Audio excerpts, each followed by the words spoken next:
Good afternoon, everybody. I'm Jason Pack, FBI Special Agent, Public Affairs Officer for the group here in Nashville, the team working it. Today I want to introduce those who will be speaking at the press conference. First off will be United States Attorney Don Cochran. He'll be followed by Metro Nashville Police Chief John Drake. He'll then be followed by FBI Special Agent in Charge Doug Korneski, and then Mickey French, the Special Agent in charge of the Bureau of Alcohol, Tobacco, and Firearms, will also speak. Also joining us is Colonel Matt Perry with the Tennessee Highway Patrol. Following the investigators update, we'll then hear from Mayor Cooper. At this time, I'll turn it over to United States Attorney Cochran. Good afternoon. 2020 has been a tough year for Nashville. Started back in March with the devastating tornado in our neighborhoods. Continued through the pandemic and the events of this past summer, and now this. The cowardly bombing on Christmas morning right here in the heart of our downtown. But one thing I've learned about Nashvillians in the time I've lived here is that they're tough and they stick together as a team, and that's what we're doing now. And I want you to know that's the team that's behind me, and the folks that they represent are doing everything we can to find out what happened here, to get the answers that you deserve, and to make sure that we're all safe. So one of the toughest groups of folks we've got here in Middle Tennessee is our law enforcement and first responders. And nowhere in my experience in law enforcement has that ever been plainer to me than what happened early yesterday morning. 6:15, 6:20, or 6:30 or so on Christmas morning, Metro Nashville police officers just a number of blocks north of here didn't run away from danger, literally ran to danger. Vehicle that was announcing that it was going to blow up, and Metro Nashville police officers, instead of heading in the other direction, headed towards that. They evacuated that area, got all the citizens out of there. I'm quite confident that their actions are part of the reason why there was less cost of life in this heinous act.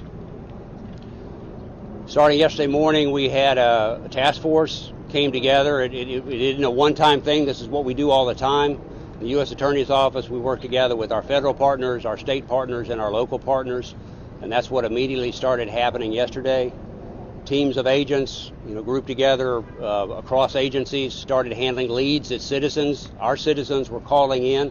We've had over 500 leads and tips come in, and every single one of those is being followed up by a team of investigators.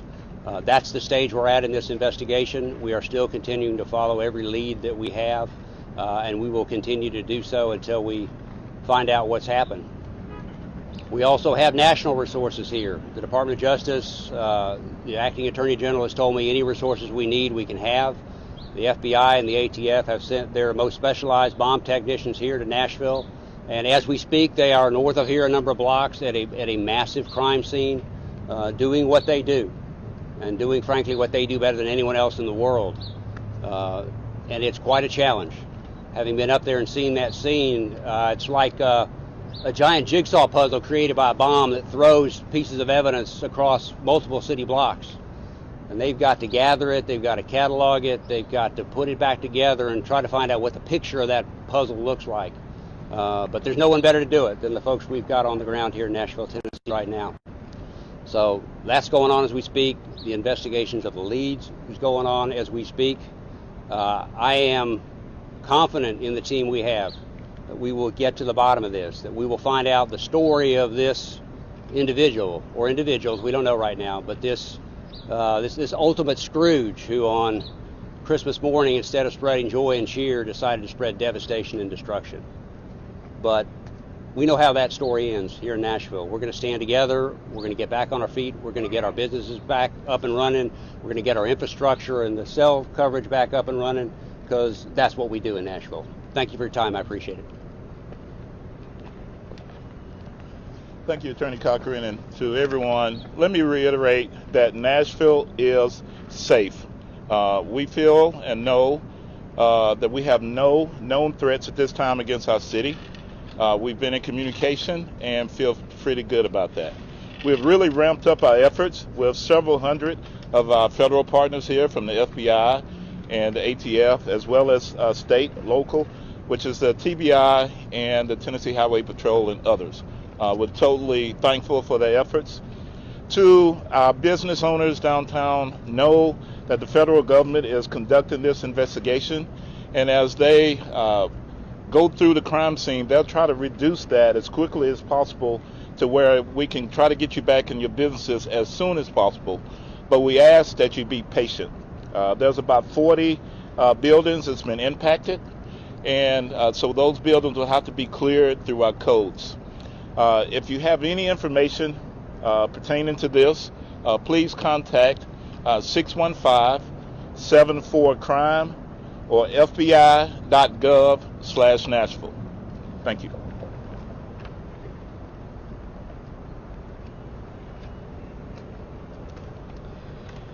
Good afternoon. My name is Doug Korneski, and I'm the Special Agent in charge of the Memphis Field Office, which covers Nashville. The FBI, the ATF, Metro Nashville Police Department officers, and Tennessee Highway Patrol, and other federal and state partners are working around the clock to make sure Nashville continues to be a safe place to live and work. During the past 24 hours, our joint investigative team fielded nearly 500 tips from those in and around the Nashville metro area. We deeply appreciate the ongoing support and cooperation from the community and wish for it to continue. The first thing I want to reiterate that Chief Drake indicated is that we have no indication of additional explosive threats. No other explosive devices were discovered during the area during our secondary sweep yesterday. We've also increased our footprint to work as quickly but thoroughly as possible. There are approximately 250 FBI agents, analysts, and professional staff from at least 8 surrounding field offices and FBI headquarters. They're working shoulder to shoulder with our partners. Our team is addressing this case on several fronts. First, our investigative team is turning over every stone to make sure we know as many details as possible to answer the question of who is responsible for this, and also to understand why did they do this. This includes assistance currently from our behavioral analysis unit back at Quantico. Secondly, our evidence response teams are committed to documenting and collecting all of the evidence to support the facts learned by the investigative team. We know this affects local businesses and are committed to processing the scene in a timely but thorough way. We are starting from the outermost perimeter of the crime scene and working our way inward. We hope to have the outer area complete and turn over to the city of Nashville within the next day or so, so that they can conduct the necessary inspections. Again, I want to thank the citizens of Nashville for their trust in the FBI and our federal and state and local partners, and also for the cooperation of all of our partners who stand here today with me. Thank you. Good afternoon. My name is Mickey French. I'm the Special Agent in charge for the Nashville Field Division. ATF has numerous personnel here on the ground working seamlessly with all the agencies represented. Specifically, we have the National Response Team. ATF's National Response Team is the only accredited forensic investigative team in the country. They're outstanding at what they do. They're made up of certified explosive specialists, bomb technicians, forensic chemists, engineers, and we have integrated and working seamlessly with the Metro Nashville Police Department as well as the FBI and all agencies involved. Just to reiterate what everybody has said before me, we've had over 500 leads and tips, and our job as a law enforcement agency is to make sure that this community is safe. And we are making sure that we're following through with each and every one of these tips and leads seamlessly, integrated, with no effort at all and no impact, hopefully keeping the community safe. Thank you. All right. At this time, we can answer a few questions. Mindful that we can't really get into too much details of the investigation. We know you have questions and information, but we'll attempt to take a few at this time. Yes, sir. You've identified a person of interest. Is there anything you can tell us about that person? So we can't confirm any individuals or anybody we've identified. Again, as we've mentioned, we have over 500 investigative leads, and we're following up on every one of those. So there are a number of individuals that we're looking at. So at this point, we're not prepared to identify any single individual. Is there any reason to believe anybody's out there that you're actively searching for? At this point, we don't have any indication that we are looking for another subject.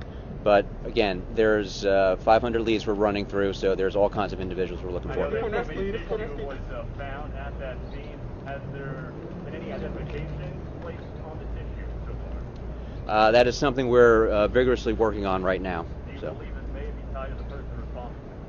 we do not know at this point, but we're working under that assumption and processing as such. Do you believe it was one person acting alone?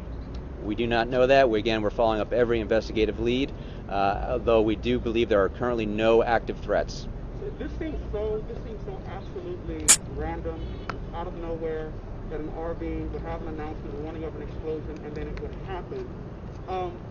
What kind of a person would do this, and how confident are you to be able to find them and find out why? So I can't answer what kind of person. Again, we're engaging with our behavioral analysis unit back at Quantico. They are experts in this area, so we hope to get some answers through them. I'm sorry, what's the second part? And how confident then are you that you will be able to find the person and then find out why they did this? I am fairly confident we will be able to identify an individual or ascertain what has occurred. It's going to take us some time, but this team behind me and my folks and our folks in the field, we're very good at what we do. Sir, can you just repeat? I'm the surgeon. So you're working on the assumption that the human remains tissue, whatever was found that day. Was the person involved? We are not working on any assumptions. We are addressing it to rule it out or to identify it. Do you know if this person or... Excuse me? I cannot comment on that. What I can say is just confirm we do have some activity going on in that area. Can you talk to the wireless being down here in Nashville and in Kentucky? When will that be back up possibly? That's a better question for the mayor. Let's let him say a few words. Okay. Is there any belief that the target was the AT&T building? Is that something you're investigating, whether or not to knock out some of this communication? We're looking at every possible motive that could be involved. Thank you. Thanks, everybody. I'm going to have Mayor Cooper. He wants to address the public now, and I think he's going to have a few words here. Mayor? Well, thank you. I'll be very brief. I think I'm grateful to the team behind us, and Nashville's depending on them to do a great job. And our resolve as a community to both rebuild second and to find the culprit is very great. I want to thank them. This is several hundred agents. This is our national best stepping forward to help us solve this crime. But also locally, our EMTs, our firemen, our police officers who've been so heroic in this last few days. I want to ask the Chief Swan, I heard the question about communications. I know he's been in close touch with AT&T and our network communications to answer that question about outages and what we can expect going forward. But I want to thank the team behind me, count on them to deliver for us in Nashville and then our own city to commit to rebuilding. And I'm grateful to Governor Lee's request to the White House today to have a national emergency and to get federal help for rebuilding 2nd Avenue once that work begins.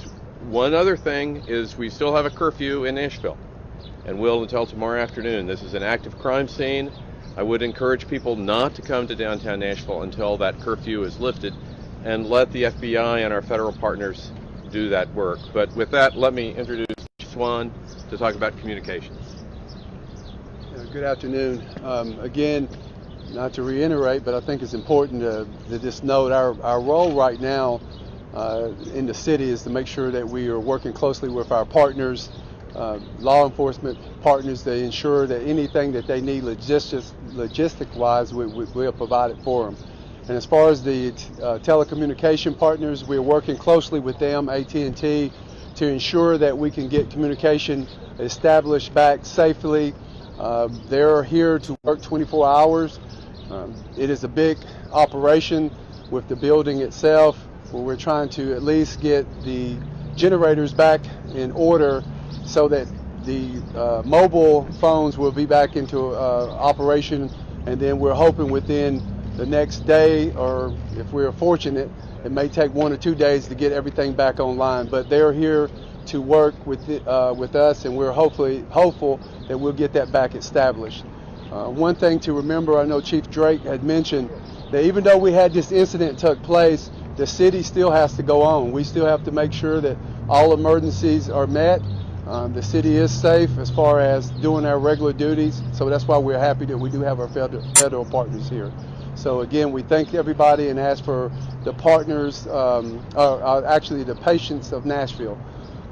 The partnership downtown as far as business owners and also residence owners, we are working to make sure that all water is turned off 2nd Avenue, and then also we're turning the electricity off as well to ensure that the safety of people going in and out of the buildings for investigation purposes. So thank you. Chief Drake, can you talk about your officers and how their critical action to evacuate the area and save lives? Oh yeah, absolutely. Our officers responded to a shots fired call and didn't have any idea what else was going on. It's a typical police call. And as they arrived, they saw an RV that was giving out a message saying it would detonate within 15 minutes, a countdown would go, music would play, and instead of taking it as just maybe a threat and calling in and getting resources, they immediately began knocking on doors. They coordinated the resources to get everyone evacuated and out. And had they not done that, in fact, I watched a short video of an officer that had just moved out of the video frame when the explosion occurred and knocked him to the ground.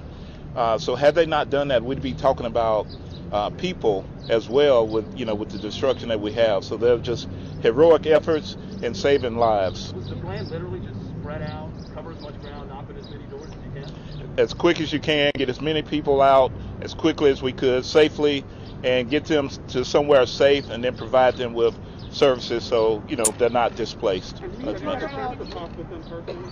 I didn't hear you. Have you had a chance to talk with your officers personally? I have. I talked to each one of those at the scene, thanked them for their efforts, and they were really didn't want the thanks. They just felt that was their job and it was their honor to be able to serve our city. What was that moment like for you, knowing the fact that they put themselves in harm's way in service of this city?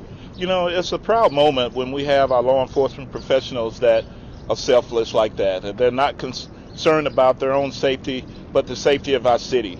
We love our city. We're invested in it, and it just made me feel good to know that they made the right decision in saving lives and didn't worry about themselves as much. It felt really good. Was it just that the announcement that was coming from the RV, is that what caused them to start evacuating? The announcement, I can't give you verbatim, was just saying there would be a detonation within 15 minutes. Music would play, and then it would say there'd be a detonation in 14 minutes. So it was a countdown going. And so they began immediately evacuating, not knowing what we had. We called for our hazardous device units to respond, and just at that time it detonated. All right, guys, thank you. Sorry, that's all we have time for questions. We'll be back in touch with you. I want to thank you guys for staying with us to help us get critical information out. We know we'll deal with the rest for one-on-one side avails, so we'll do our best to get to you guys. We appreciate it. You'll hear from us again regularly. Thanks for sticking with us. Thank you.